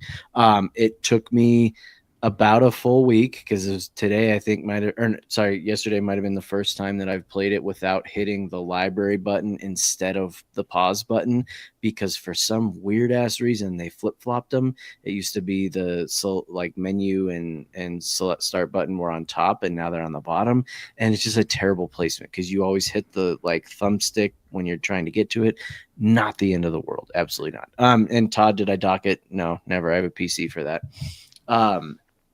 So I am very, very happy with it so far. I'm really enjoying it. The UI so far, if it does what they say it does, there's two things: ease and stripping away all the Windows stuff. It absolutely strips away from the Windows stuff, I believe, because I can see how much better it's running, which that's a win for me. The ease of the UI, I'm not seeing it yet. It hasn't necessarily been for me. I am used to lots of different ecosystems, so it never bothered me the way the OG Ally was. I'm not sold on that, but again, not why I bought it. I could have just upgraded the old one to this UI if that's what I wanted. So, and then the last thing, most important thing, the battery life is beyond amazing and so much more substantial. Really? Oh my God. Playing powerful games, you're getting more than 2 hours. So easily. Hades 2 is not powerful, but it's also not a straight indie that's nothing. I'm running at 17 watts, 120 FPS, 60. I've never even touched the screen brightness. It stayed at 60 the whole time. When I played on the other one, I was only ever at 30 or 0. 0 if the lights were off, 30 because I was just like, I can't sacrifice all that. I have never had it go below 70%, and I've played for 2 hours straight before. So, yeah, very happy. Again, is this device for anybody outside of me and Jose? I don't know, but I don't care because I got mine for basically free, and I am loving every minute of it. So, who wants to go next? Bacon, go ahead, man. Yeah, I've got 50 hours in Battlefield. I reached level 50. I've unlocked everything I can. Got to the point where I'm working on all the masteries, and so I actually put it down waiting for the battle pass. Bacon, why does it say, did you get that email saying you get to level 50? It says you've unlocked all weapons. It's not you've unlocked all weapons, but you've unlocked all access to weapons, correct? Because I don't have all the weapons. But all the variants of those weapons, getting to 200 sniper the sniper ones are insane, dude. The sniper ones are ridiculous. Mike and I loaded into a bot lobby and found one map and just kept refreshing that map, and we were sniping for like 7 straight hours the other day trying to knock out these masteries. All this to unlock the 50 cal, and it's like, oh god, they got to do something about this progression in the game. So I got to the point where I'm like, if I'm going to do this grinding, I'm going to do this grinding with the battle pass. So Ninja Gaiden came out, so I hit download on Ninja Gaiden, and I'm waiting. I'm like, 50 gigs. And then I saw this little game called Ball X Pit, and I downloaded that because it's only like 3 megabytes. I was like, I will start playing this while I'm waiting for Ninja Gaiden to download, and I haven't stopped playing this game since.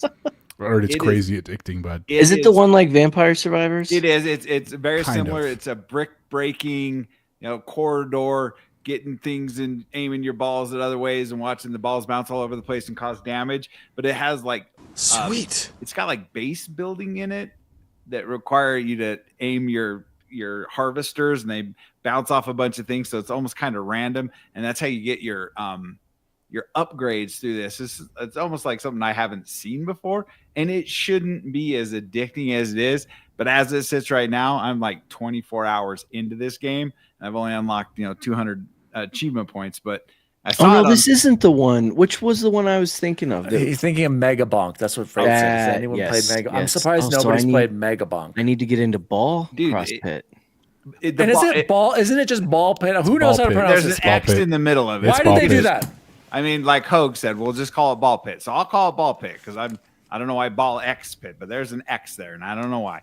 It is absolutely carries that Vampire Survivor obsession with it. Yeah. Yes, because I'm sitting up at work today planning my next run, and And I'm like, oh, this is you can turn it's it on. Not what I meant, but this looks more like Vampire Survivors than that other one did. You can turn it on while listening to Sacred Symbols, and you're not missing anything because there's zero story. It's just music and balls bouncing everywhere, but it's something to do waiting for the battle pass. I was waiting for it.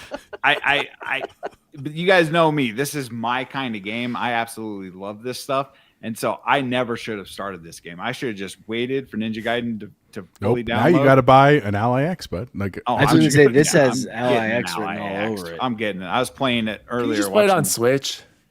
Yeah, you can. It's on Switch. Won't get any achievements. But I was playing it on my Ally while I was watching this game tonight before the show, and I'm like, okay, no, it works actually very, very well. It's going to be very light. You guys will be able to play the hell out of this game.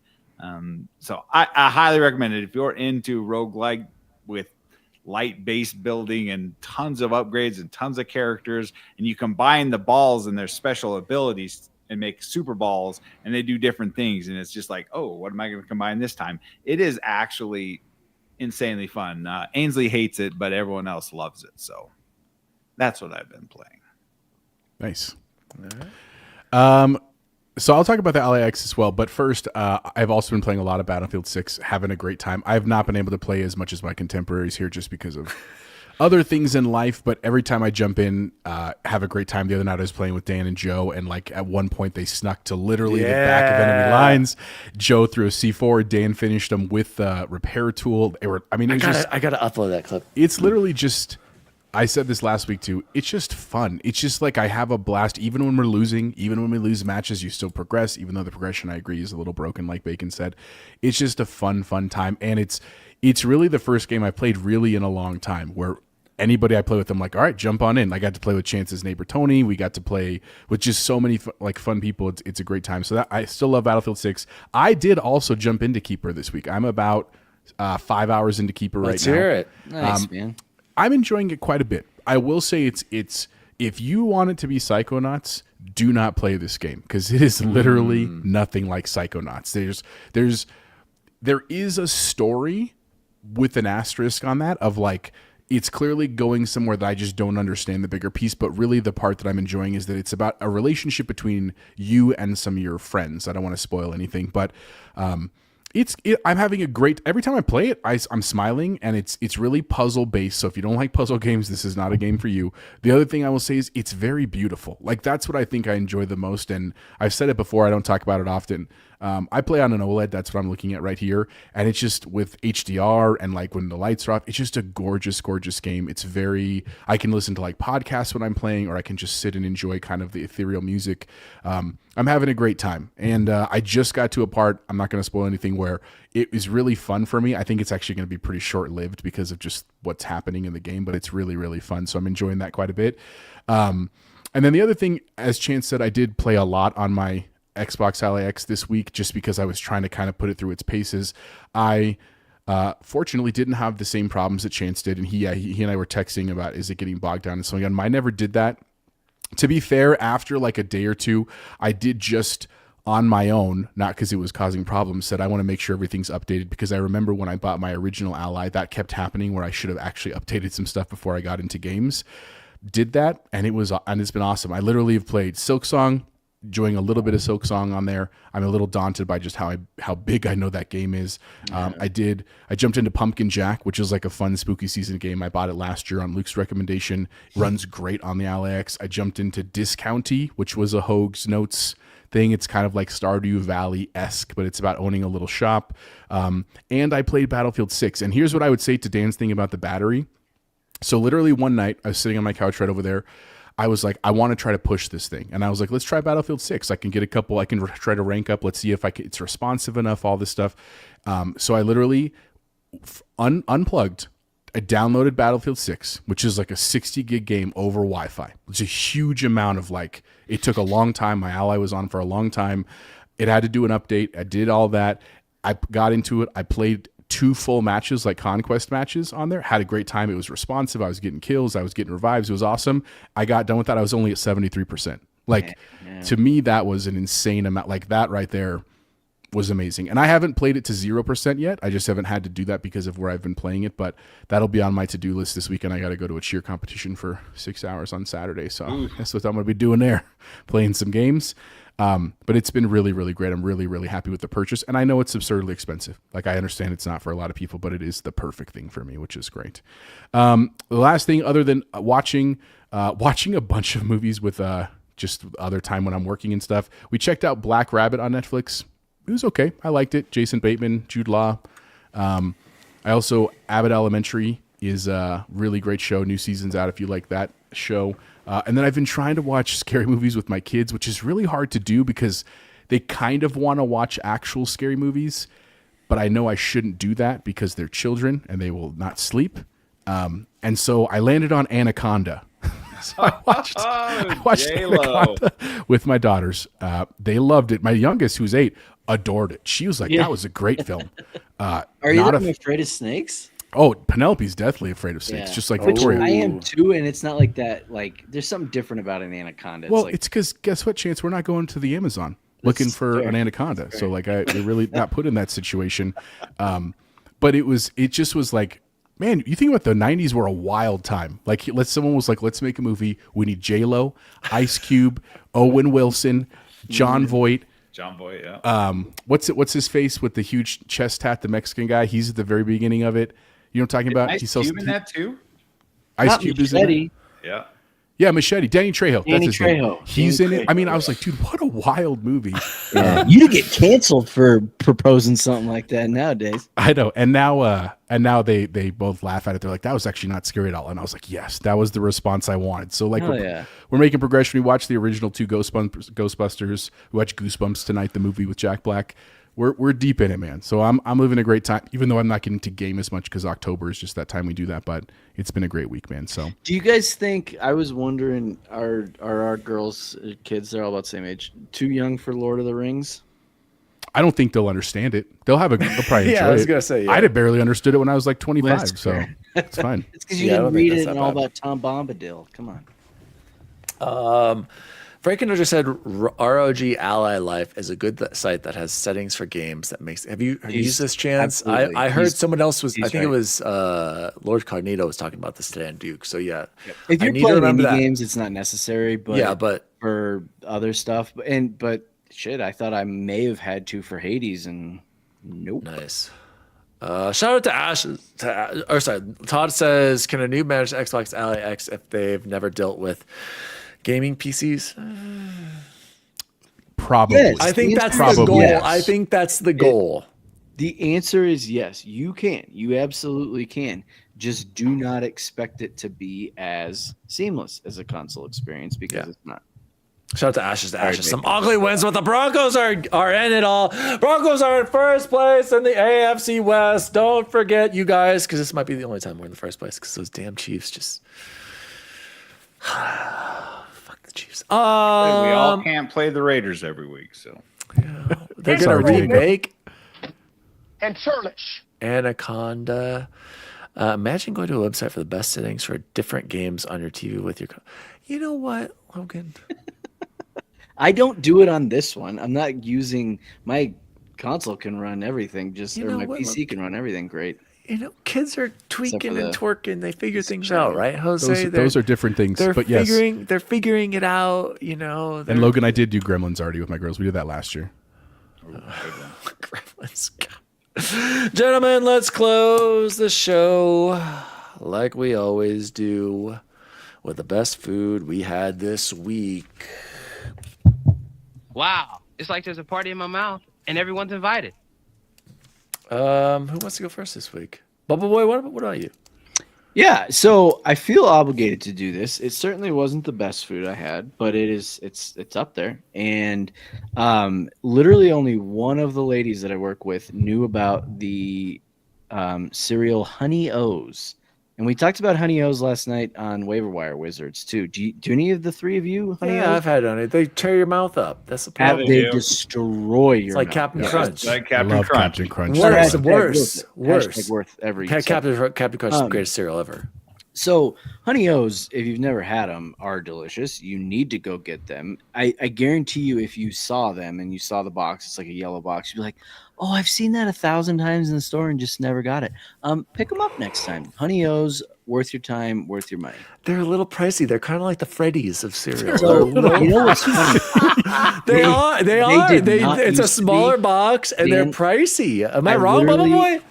Hear me out. So I literally said one of the greatest things about these back in the day when I was like in college and getting them was that they were by far the cheapest. And then all the ladies were like, "Yeah, but now that's." And I was like, "But then this box was like $6.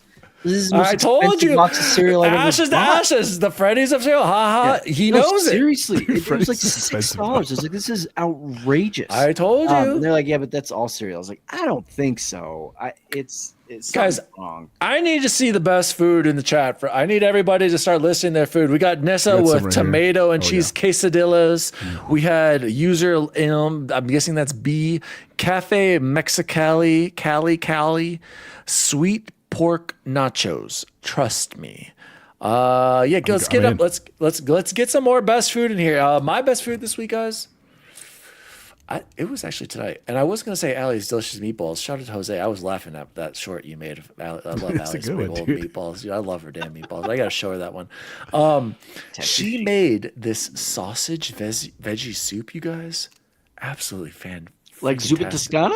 Because isn't that sausage? I love a zuppa toscana. Kale. She didn't have the kale or the potatoes in there, but it was kale anyway. It was delicious. And then I followed it up earlier with this, Heath strangely tasting vanilla soapy Sonic Blast. Tonight was just a great night of food. And I also want to give a shout out to Grayson. Grayson's final soccer game is this Saturday. I did the kids versus parents game. I gave up the final goal. I was goaltender in the shootout, and the kids beat us 5-4 in the shootout, and I failed the adults. And so I had to buy him ice cream. Shout out to Grayson. Also, he's playing in the flag football championships this weekend. We play the Chiefs first. If we beat them, we're in the championship. Nobody beats the Chiefs. That's a pro dad move of like, if you beat me, we have to get ice cream. And I'm like, oh no, I've No, lost. you know what's funny, Jose? Yeah. You know what's funny is when we were up 3-2. I was like, now you guys got to get us ice cream. And one of the kids was like, that's not fair, you guys. He's like, you adults have too much ice cream already. You're already fat. I swear to God, he said that. And you punched him right in the face. I was laughing. I was like, that kid's funny. And I was like, that was a good one. But. Wait, time out. Bring up deja vu's. What? How dare you? All right, Deja Vu said, I'm in Minnesota right now. Had a Juicy Lucy, and not that great, a cheese-filled burger. But the place tonight had a rum-glazed pineapple burger. Juicy Lucy's. That was amazing. Juicy Lucy's are one of the greatest hamburgers I've ever had. Where did you have it? That matters. That's a big... probably Freddy's. I've never... So there's two places. There's that would have been $40. So I got to look it up now. Hold on. Captain Logan said, I had an air-fried barbecue chicken breast. Nice. That sounds delicious. Ashes to Ashes had homemade lasagna on Monday. Delicious. Based FRA conductor, my wife made I love the Texas sheet cake. Isn't that just like chocolate, like kind of like chill, right, Jose? I don't know what a Texas sheet cake is. Yeah, it is. It's just like a chocolate cake, but it's like kind of like it's like a brownie cake mix. It's like in between the two, and it's chilled, delicious. Game Positive said, I had Captain Crunch today. Incredible. Even though he's not really a captain. Yeah, well, he's the captain of cereals. J-Ram 1. Can't go wrong with steak and tacos. Shout out to J-Ram, based J-Ram. What's his icon there? Who is that fellow? Is that just like I bet it's AI, I'm guessing. Looks like a knight of some sort. Yeah, it looks like pauldrons right there. Looks like a Oblivion knight. Okay. Bacon, what about you? What was the best I got to know, Deja, if you're not typing or you're listening, you got to tell me which one you went to. Because if it wasn't Matt's, you probably did it wrong. Matt's is the original one. There's also the 5-8 Club. Is Matt's in Minnesota? Minneapolis, yeah. Okay. Yeah. Paladin. And that's where he said he was at, though. That's where it's like, and it was one of the most incredible burgers I've ever had. J-Ram says it's a Paladin for D&D. Deja Vu, LOL. I've had some good juicy Lucy's before, but this one was a letdown and for some reason I pictured you were like going to Matt's and this was the first time you ever had one and you were like, this is a terrible idea. Who puts cheese on the inside of a burger? Sorry. Just south of Got it. Minneapolis. Got it. Deja Vu, go visit Todd. He's right there. Yeah. And Jedi Sean. Ex Bacon Gaming. What was the best food you had? Early in the week, I had Taste of Philly again. Oh, yeah, best bacon. cheesesteaks in the metro area. Just go to Jersey Mike's, guys. No, it's substantially better than Jersey Mike's. Like Overrated. That's like the argument we have about Domino's Pizza and everybody I love else. Domino's. You guys seen that King of Queens? No. When That's a big Arthur's like, why don't we try this new local place, Domino's, instead of it made us think of Domino's. Love last Arthur. Week, so, And Sergeant Salty's. yes. And then I followed that up with a Wendy's spicy chicken sandwich. I'm usually a Baconator guy, I like meat, I like bacon, I like Or cheese, like a JBC's. little Or mayo. JBC's, yeah. And I branched out, and I gotta say, it's almost better than even Chick-fil-A. That's insane. And I can't eat Popeyes enough because there's not one any remotely close to me at any time ever. No, there's not. Yeah, There's I gotta not go to the one in the mall. mall anymore? Yeah, Okay, that was so the one in the there's mall, but I'm not going to the mall for a sandwich. It's far from him for the mall, but Yeah, if I go to the mall, I'm going to the mall that far. spend money on electronics, not to eat Popeyes. But James Glover said Jersey Mike's fire. I agree. Jersey Mike's underrated. Todd says that Faribault is in the wilds. Yes, we have heard that because I believe Deja Vu was trying to play with us, Todd, one night, and he had Walmart internet. He could not connect, could not game with us. Yeah. So I think you're right on the money. I do need to say, Jose, I need you to add 2 pizzas to the list. Guys, we got the family like $19.99 deal at Pizza Hut, and I gotta say, Pizza Hut's growing on me. I told you. Pizza Hut's growing on me, Jose. You got to get the pan. It's got to be fresh. But Pizza Hut? Was it the Josh Allen one? The Hut? No. No. Okay. It was 2 mediums, wings, and that's what I'm saying. breadsticks. Is that the one? I don't know. For $19, yeah. Yeah, it's the incredible. mediums, like Bacon said, shrinkflation. But yes. Grayson loved the honey barbecue wings. I was shocked. He's like, he basically ate them all. I only got to have one, and they were good. I got the boneless ones, and they were delicious. But I was like, dude, you should have told me. I mean, you got the first one though, right? Yeah, I did. You had to test it for poison. Exactly. I always do. Jose, what was the best food you had this week? Nothing super crazy, but the best thing was actually tonight. But at first, honorable mention last night we had Olive Garden, like catering, which was honestly the 3 cheese ziti. I was sleeping. I mean, I still Olive Garden is still not my favorite. It's just not. I'm sorry. It's fine. I enjoy when I go. I'm never mad. The Zuppa Toscana. I like the Zuppa Toscana, but it's just not like. I'm not ever like pumped to go to Olive Garden, except I do love them breadsticks. I had a lot of breadsticks. But the best thing I had this week was I made ramen tonight, and I told you guys, I think like a couple months ago, I love chorizo, but chorizo is really bad for you, like really, really bad for you. And just as we're all above 40. Say bad. No, it is real bad for you. Like that's definitive. The deliciousness cancels out the really, really. Sometimes, but because of that, Victoria had found this thing called soy riso, which is the closest thing that I found. It texturally, the taste is there. Yeah, you guys had it with us, right? Oh, yeah. So tonight I made a ramen with the soy liked it a riso. lot. So it's like a chorizo ramen, phenomenal. Like highly, highly recommend. But again, remember you have to get the cacique one. We've tried a bunch of them. They all suck except for that one. Is that the Walmart one? That's the one you can get at Walmart. Cacique is the brand. It's like a Mexican food brand. But it was absolutely delightful. And then the other thing is I had a bunch of coverages, not on Thursday, but over the last weekend. One of the nights on the way home, I was just hungry, and I was like, you know what I haven't had in a while? Good old JBC. And so I got 2 JBCs. And that reminds me, amazing news, we are at 480 subscribers. Oh my gosh, it's happening. We are 20 away from our goal of 500, because 500 is when we can start hopefully doing a little bit more with some of the reviews and some of the companies and stuff. But it's come up real fast. So first of all, I want to say thank you to everybody that has subscribed over the last, really since we started, but over the last year, it's really kind of grown a bit. And we're 20 away, man. So if you have friends that have never heard of us, even if they could just do us a favor, to get us to 500. I That'd be need awesome. eight JBCs. I'm getting hungry. It's been years. Do you think do you guys think it'll happen in 2025? That's the goal, bud. That's the Before goal. Christmas. Guys, clip this. We need 500 subs so I can eat 8 JBCs in 2025. That would be my birthday is December 23rd.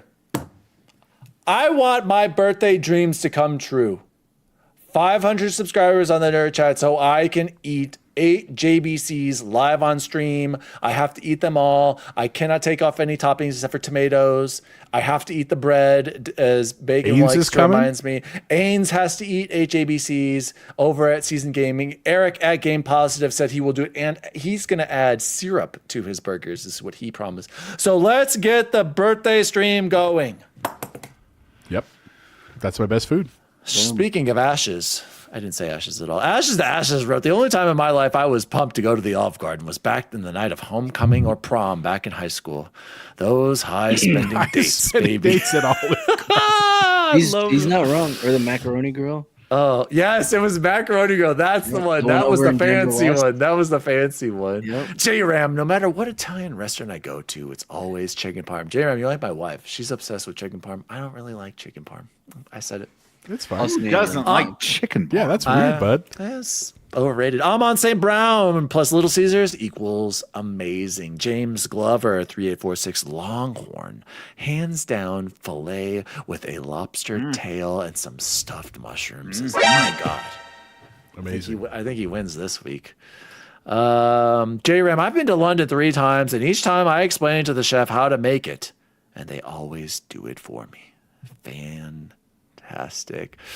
Did you guys give away the Expedition 33? Did you miss that? Yes. I did give it away. And so I found out, though, Hemo Core Kid was Kevin Ainsworth. Kevin Ainsworth is who won that code. So shout out to Kevin over on Save the Game Media. I didn't know that. Kevin won! Yeah, shout out to Kevin, man.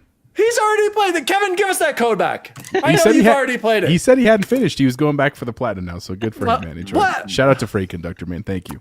Shout out, Freight. I'm sorry we gave it away to Kevin Ainsworth. Are you kidding me? Todd Amsterdam plus 8 JBCs plus an ambulance. Magnificent. Yeah, well. Diego said, if only Ains and Joe would retweet the Blue Sky tweet of mine, you'd get there. Yeah, maybe. Well. Can't count on those guys for anything. I think this is B. Going for a bonsai burger at Red Robin next week for my best. Royal. Best. Royal. No, Royal. B, you're wrong. It's the Royal. Red Robin. Yes, a bonsai? Is that got some sort of stupid pineapple on It's it? probably got pineapple on It it. is the pineapple. It does have pineapple. God. There's nothing wrong You with gotta that. go with the Royal. How is that any different than an egg? Extra bacon. Eggs and bacon go together, Chance. Like and peanut butter and meat, jelly, man, bro. meat. Are you kidding me? God.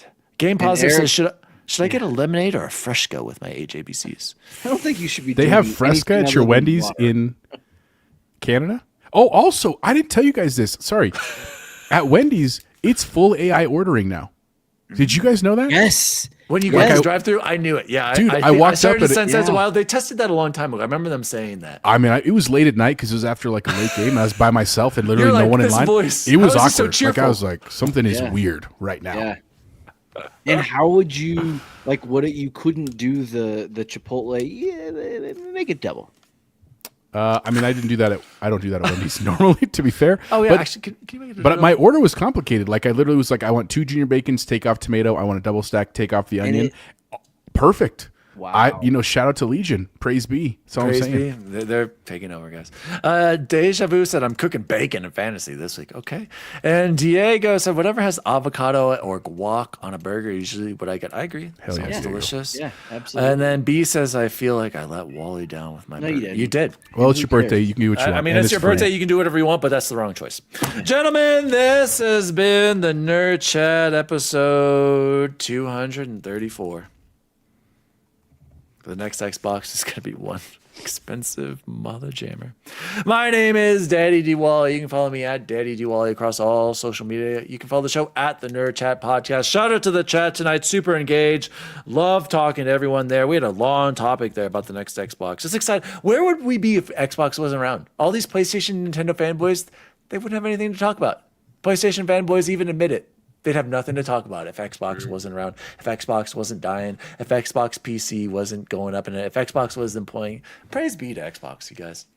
Chipotle Bear said, "Just be kind." Where can people find you? You can find me enjoying my Xbox LAX and getting ready for Halloween next week, which is going to be a lot of fun. And other than that, back in the battlefield, honestly, that's where I'll probably be most of the time because it's just so much damn fun. But again, shout out to everybody who has subbed already, who's been sharing our name and stuff like that. We are really excited, guys, to get to 500. It just feels like a big milestone for us. And we just appreciate you all. And honestly, we really appreciate you guys just coming in and hanging out with us, man. Like, it's truly Thursday nights are like, we all look forward to them every week, just getting to say hi to everybody. And I know we're all busy people, so thanks for being here, guys. We appreciate the small community we've built. I love it. And my wife says if you get to 500 subs, she'll let me continue doing the show. Remember Slop? Jose? From PUBG. Yeah, Dude, Slop was here. Shout out to Slop. We love it. GG's to Rams. Game Positive said, ironically, if Xbox dies, the PS6 will also be $1,000. It's true. I don't know about that. Maybe. Ashes, we need to play. Ashes, add us. We are all on. We are playing with everybody every night.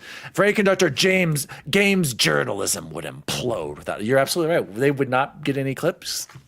They would not be. You're right. Without Xbox, we need to be more thankful for Xbox, right? X Bacon Gaming. Where can people find you? You can find me on Twitter at XBaconGaming and all your gaming socials and locations at XBaconGaming. But you will find me on Sunday playing my last round of golf for what we believe to be the season. Time change is coming, and that's usually the wait. When is that? Nail. It's coming soon. The next week. Oh, thank God. No. It's Halloween. Yeah, the next week. Yeah. So it's usually when we end it because it's too cold in the morning and you get frost delays, and then it pushes all the tee times back. It sucks. I hate it. And then you can also then find me watching my first place Denver Broncos beat the crap out of everyone in the NFL. I got bad news, Bacon. The curse wheel cursed the Broncos this week. It's already done. They're going to lose to the Cowboys. Pay attention to stuff. Will like they? Though? I just do facts. Guys, go watch That's Good Sports with Brandon Perna. His curse wheel is basically 7-1. It's crazy. So it's almost the same record as the Broncos. The Broncos. Clip this. The Broncos are going to lose this week. The curse wheel cursed them at number 6 this week, or 666, because they had the devil magic, Kansas City devil magic working for them. Guys, I'm telling you, go watch the power rankings. I'll share it with you guys. Broncos are going to lose to the Cowboys. I'm not worried. Right now. Diego said, I tried calling Phil again, and he heard the Mexican ranchera music playing in the background. I think he's reporting ice on. Bubba Boy, where can people find you? I feel bad that I haven't done this before. I always forget. They can find me on Wednesday nights on Waiver Wire Wizards. There you go. Where we were talking about those very same Broncos over there with Todd Oxtra and Game Positive, Eric B. Zanson, and Jedi Sean. So I will say you might be proud to know that I picked the Broncos for our pick'em. But I this week? Yes. Chance. I said this the curse wheel is real, man. I'm only doing it as an emotional hedge bet because I don't want to. I truly think the Cowboys are going to win, but I was like, I'm not going to pick the Cowboys and then lose my bet and have the Broncos win. Can't have that. So I want the Broncos. Plus, it's at home, right? So they might be all right. Even Eric said That's Good Sports has an excellent video of all the mistakes the Jets have made over the years. I'm telling you, Brandon Perna, you guys go watch his stuff. As always, first place, Denver Broncos lovers. See you online. See you online. See you online. See you online. See you online. I did not have time for a clip, so we're going with this guy. Yeah, give me a sec. I'm coming up with 32.33, repeating, of course, percentage of survival. Oh, it's a lot better than we usually do. All right, thumbs up. Ready, guys? Let's do this. Leroy Jenkins! Oh, Christ. Oh my God, he just ran in. Save him. Oh, geez, stick to the plane. The Nerd Chat, an Xbox podcast, is a podcast celebrating all things gaming, food, and the good old days. The show was created by Daniel Walenzik, and you can follow him at Daddy Diwali across all social media. The assistant to the co-host is Jose Martinez, and you can follow him at Chipotle_Bear. The assistant to the co-host is Chance Siegel, and you can follow him at BubbleBoyN7. The intern to the assistant to the co-host is Jason Jarrett, and you can follow him at XBaconGaming. You can also follow the show at The Nerd Chat across all social media. And as always, see you online.